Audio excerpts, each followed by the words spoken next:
Hi, and welcome back to Ignite Success, where we are once again at the horse's mouth. But today, I have some really, really great people here, interesting people that I would love for you to get to know a little better.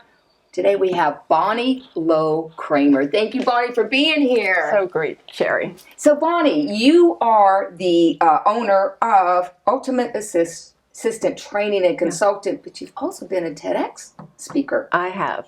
Yes, tell us a little bit about both. Well, for 25 years, I worked for the actress Olympia Dukakis as her personal assistant. And then for the last 12 years, have been traveling the world, teaching and speaking, mainly training the mostly women how to be ultimate assistants. In all of that traveling, I have met so many staff who have been telling me their stories. And these stories are jaw-dropping. And they come under the category of you can't make this stuff up, you know? Yeah. So I put them in a book. I put them in Staff Matters. But when I was asked to do a TEDx talk, I decided, well, if this is the only time I'm ever going to have to do a TEDx talk, what I really want to talk about is the real reasons people quit their jobs. So that's what I called it, the real reasons people quit. Because there's a lot of stuff going on in our workplace that, frankly, it's broken. And so I did the TEDx talk, and it was an amazing experience, and I'm happy to tell you it has been really well received. And then of course, the pandemic hit, and we had the Great Resignation, and boy, did we have a lot of people quitting. So that talk was very timely. And now we have this book, which exposes even more stories in 400 pages, and happy to tell you that's going really well. So the staff of the world, there's a lot that's going unsaid in the workplace, is what I have found from the staff. And staff aren't talking honestly to their leaders in large part because they're afraid. Does that make sense to y'all? Yeah. Oh, definitely. They are afraid of speaking up out of fear of losing their job, being labeled a troublemaker, not being liked. And that is especially problematic for women. So, half the working population are female. So in this book, I worked very hard to share with the reader very honestly what I have seen in 13 countries. And a lot of these issues are universal, is what I have found. That's like so interesting. Well, when you sent me the book, and I'm like, Staff Matters, but then I got it. Yeah. Like the title was really catchy. So Thank you. Double meaning, and and this is super important, unfiltered conversations with the staff at every level. This is their quotes, their stories, their words. And certainly it's my experience as well, since I was in the workplace for 25 years, but their stories ring true. And they are from leaders and from assistants and from HR directors and recruiters, all of whom have a hand in what's happening in our workplace, but no one of those groups is going to be able to fix what's broken alone, right? And your book helps. That's my hope. My fondest hope is that this is a catalyst for the conversations that need to happen. If it's true that there are conversations that are not happening, that there are things that are not being said, I call it the quiet parts out loud. I want to say the quiet things out loud because there's too much that's going unsaid. So if others are afraid, I've chosen to not be afraid. Good for you. There you Good go. for you, Bonnie. Right. Thank you so much for sharing. And my friend Luke Stevens. Hey, so good to see you again. Here. Thanks for inviting me. Thank you for coming. Wave Radio. Yeah. What's going on with Wave Radio right now? Well, we, for 63 years, have been in the Jacksonville area doing our best to share the gospel of Jesus through radio.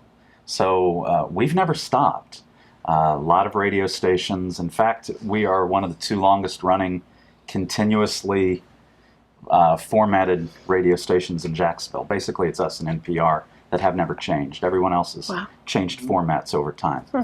So since 1960, we've been doing Bible teaching and some music, all in an effort to encourage people, help them grow closer to Jesus.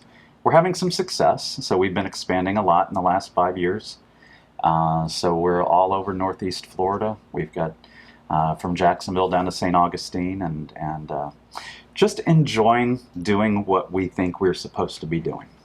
And you're doing it right. We're trying. A lot of good things coming out of Wave Radio. Yeah. We are, our mission statement is to share the gospel of Jesus so that believers are encouraged and unbelievers are converted. If we feel like that's the best message in the world, we do that unapologetically, and why would we not want to do that unapologetically? It's sort of like if you had the cure to cancer and you kept it to yourself, you'd be a pretty horrible person. Yeah. We feel like we have the answers, and they're not our answers, they're in the Bible. So if we keep them to ourselves, well, shame on us. So we're not keeping them to ourselves, and we're trying to do it in a loving way, trying to let everyone know, hey, Jesus loves you. This is a good way to live. So that's what we're all about. Well, that's a good thing to be about too. Yeah. Jeff Walton. Hi. Hey. Well, thanks for inviting me. Well, thank you for coming here. Sure. You know, I was telling you, I was reading your bio. I found your background so interesting. NCIS agent, how you got into it, what you started getting into, and now you're an author. Yeah. And you write about eternity. Right. Yeah. So you've got a book there called Final Departure. And so tell us, what caused you, what inspired you to write that book? Well, it's certainly not something I planned to do, but in my last year before I retired, I always had to go to the airport if I was going to go on a mission. And I always saw this book in the airport bookstore. And I'm a believer, so I would always go to the Christian little metal rack. And there was always this book that I looked at and I kind of snickered. Bill Wies's 23 Minutes in Hell. And I thought, yeah, give me a break. And, this guy's he's a charlatan. So one day I was real early and I said, what the heck? I can bring it back, I'll read it. And I sat down and I started to go through it. And I said to myself, wait a minute. This guy sounds like a very, very truthful witness. This doesn't sound like somebody who's making this up. The short synopsis of the book is that Bill was pulled out of his body. He goes to hell for 23 minutes. He's rescued by Jesus. And then he comes back and he tells a story. That had a big impact on me. So when I finished the book, I started to seek out other books that had similar information. And then I sought out the persons themselves.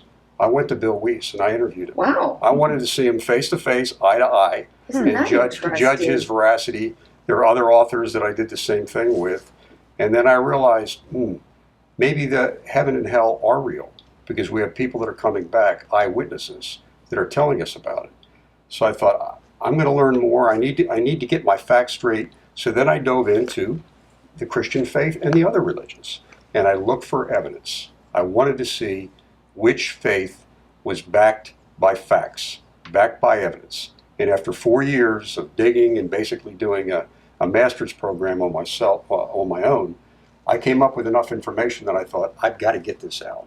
I've got to tell people, your life is not it. When you die, you're going to go somewhere. And you better have an exit plan.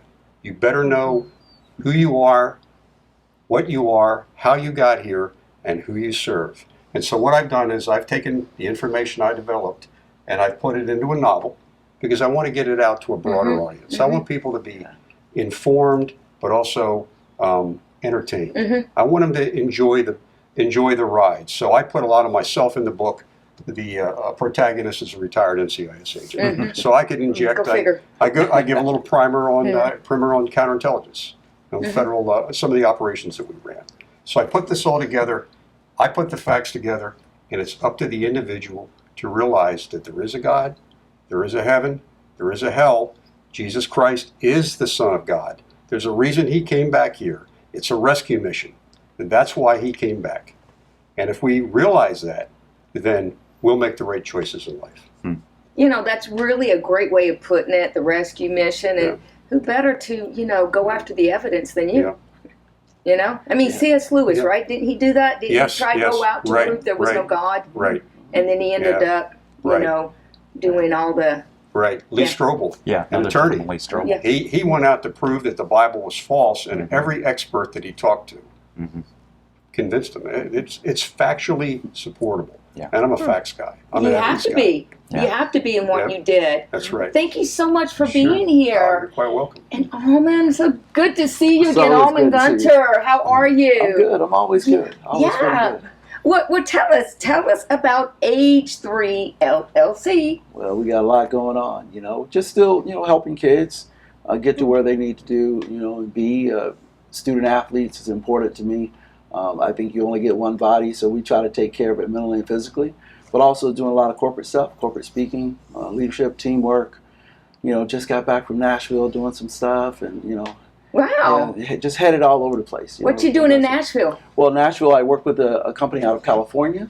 Work with their sales team just on leadership. My book, Lead With Your Life. So we went over the 7 principles of leadership and why leadership really matters. And the book that I'm working on now is about mentorship. Because at the end of the day, if there's not a succession plan, and I think we're all here to mentor. If you're a leader and you're not mentoring, my job is to live for about 2,000 years. I've always said that. And the only way you can do that is you got to give out information. There you go. It's not mine anyway. Yeah. The information's not mine. So it's about how do we, build bridges. My mom said some of the bridges you build are not for you, they're for other people. So Ain't that the truth? that's basically, that's what we're doing every day. We're just going out and having fun. What got you into the whole leadership and what you're doing? Well, it's so crazy. I was a world-class athlete, one of the fastest athletes in the world, but I was also an executive. And but I grew up, working on a farm. Farm life says if you don't produce, you don't eat. Mm-hmm. And so, I was a very young executive, but I was a very old athlete, right, to be one of the best in the world. And I kind of tied the things together. And then what I realized is, people are lazy because they don't really understand some things. And one of the things is teamwork. I mean, every organization talks about teamwork, right? But the truth of the matter is 90% of all the people in the U.S. didn't play a varsity level sport in high school. So when you put 2,000 people in a building and you start talking about teamwork, probably 80%, 90% of the people don't really understand what you're saying. Most of the top leadership, such as CEOs, vice presidents, are former athletes. They're either former athletes or they love playing sports or, they really like them, so they understand the terminology. So what does every organization talk about? Teamwork. But the people don't truly understand that. I mean, they don't really know what it's like to have to, take a shot with time running out and 80,000 people hoping you miss. Mm-hmm. I mean, that's pressure. I ran in crowds of 100,000 people watching me to perform, 200 meters. So there's a lot of stuff that comes with it. So I said, all right. And then I'm really a nerd. I love school. I love learning, and so I want athletes to be superheroes. And superheroes are actually nerds who have athletic abilities that they use to save people and help people be better. So that's the mission. The mission is how, everyone's an athlete. We're all playing the greatest game of all life. And I don't think people really understand that. And in life, you can select yourself in or out because it goes on. You can have the worst day of your life, but if you look outside, it's still going. Nobody cares. I mean, ultimately, it's on you. So that's how I really got into it. Actually, my 4th grade teacher is actually the one who had me come to the school. She saw me on the news, and I was going to run in Europe, and she was going to retire. I came and spoke for her 4th grade class. Yeah, Miss Delilah Pennywit, and that was kind of it. There was no turning back after that. So, wow, life-changing for you. Yeah, just kind of figured it out. Plus my mom. My mom was like, hey, you're here to really help kids be better. And so she was right. Good for you. Now, you've written 25,000 books or something like that. Yeah. I've written several books, and I like it. I mean, the books for me is actually therapy for me, but it just turns out that people like them, because it's about how to get better. When you talk about the essence of teamwork, you talk about lead with your life.